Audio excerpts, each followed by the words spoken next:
Peuple togolais, luttons sans défiance.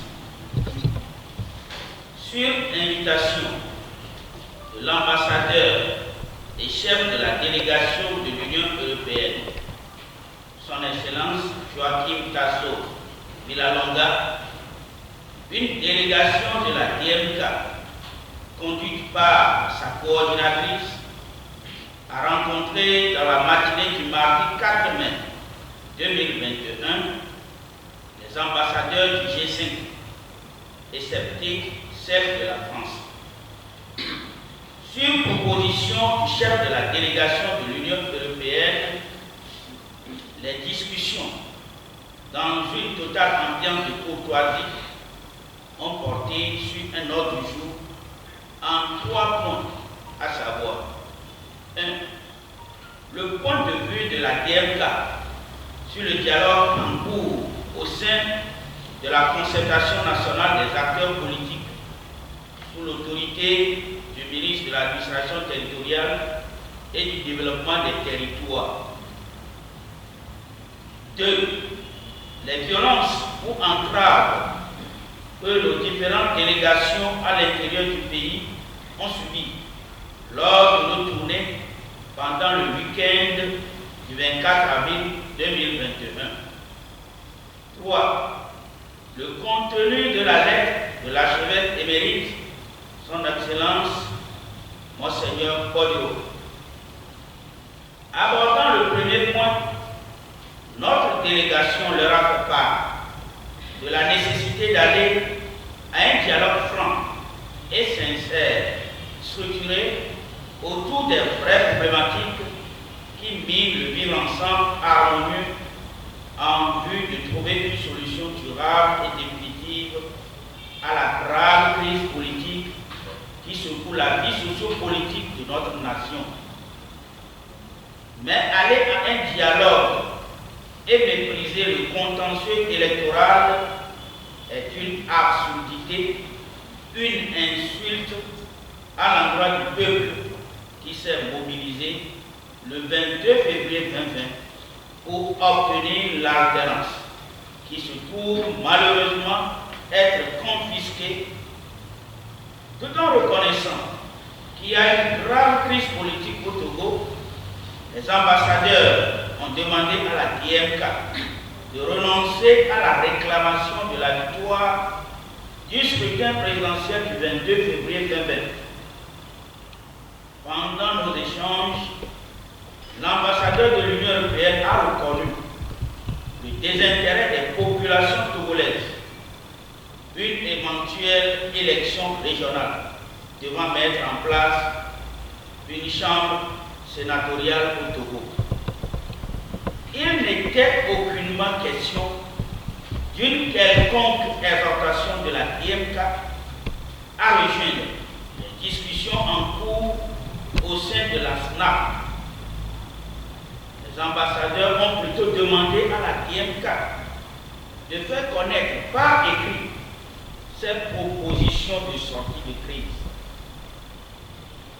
Sur le deuxième point de l'ordre du jour, les ambassadeurs du G5 ont exprimé unanimement leurs regrets et ont condamné les graves incidents qui ont émaillé nos tournées organisées en toute légalité dans le cadre des conférences de presse décentralisées pour informer les populations à la base de la situation politique de notre pays et des initiatives en cours en vue de résoudre le contentieux électoral né de la confiscation du pouvoir par le régime sortant.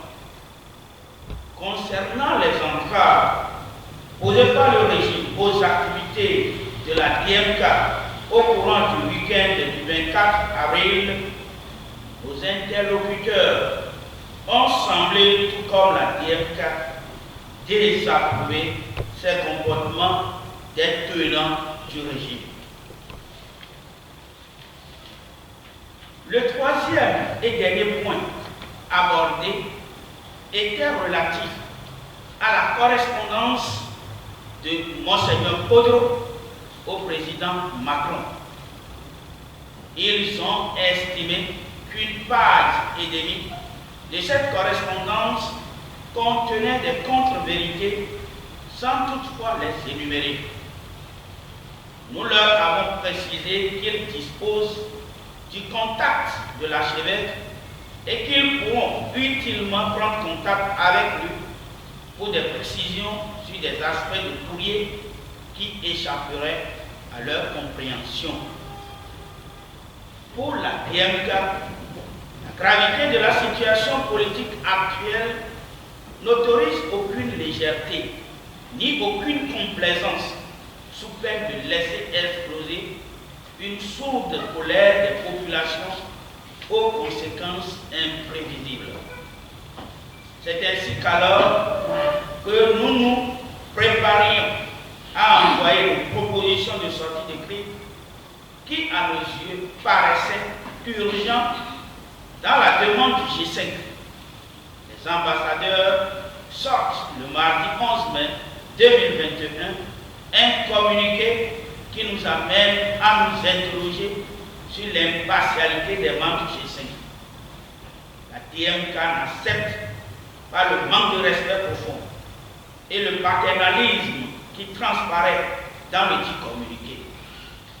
Pour la DMK, tout diplomate a besoin d'entretenir de bonnes relations, aussi bien avec le régime en place, aussi bien qu'avec son opposition politique et la société civile.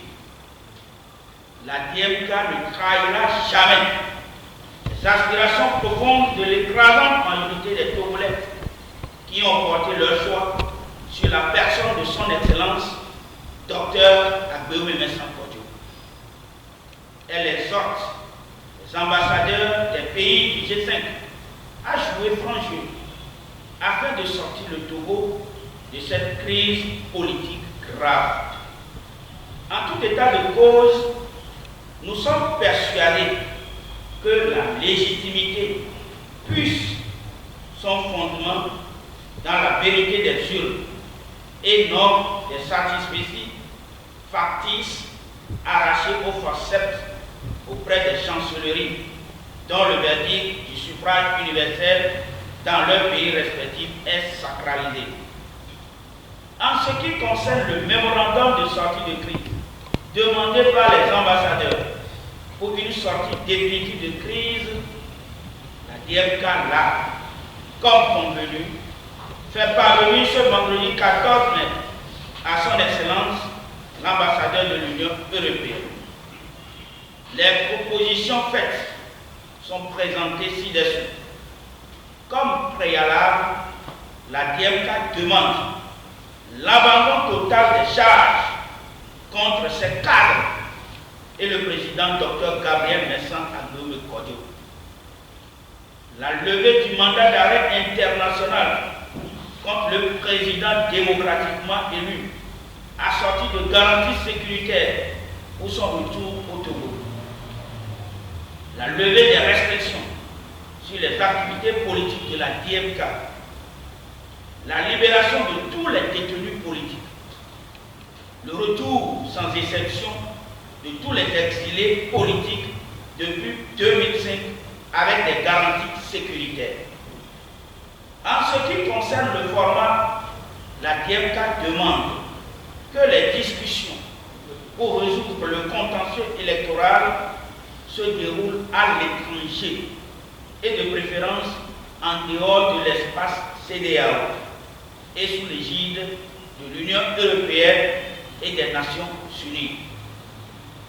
L'agenda proposé pour les discussions comporte les points essentiels suivants. 1. La grave crise politique née du scrutin du 22 février 2020. 2. La réforme des institutions de la République. 3. Les réformes politiques et électorales. 4.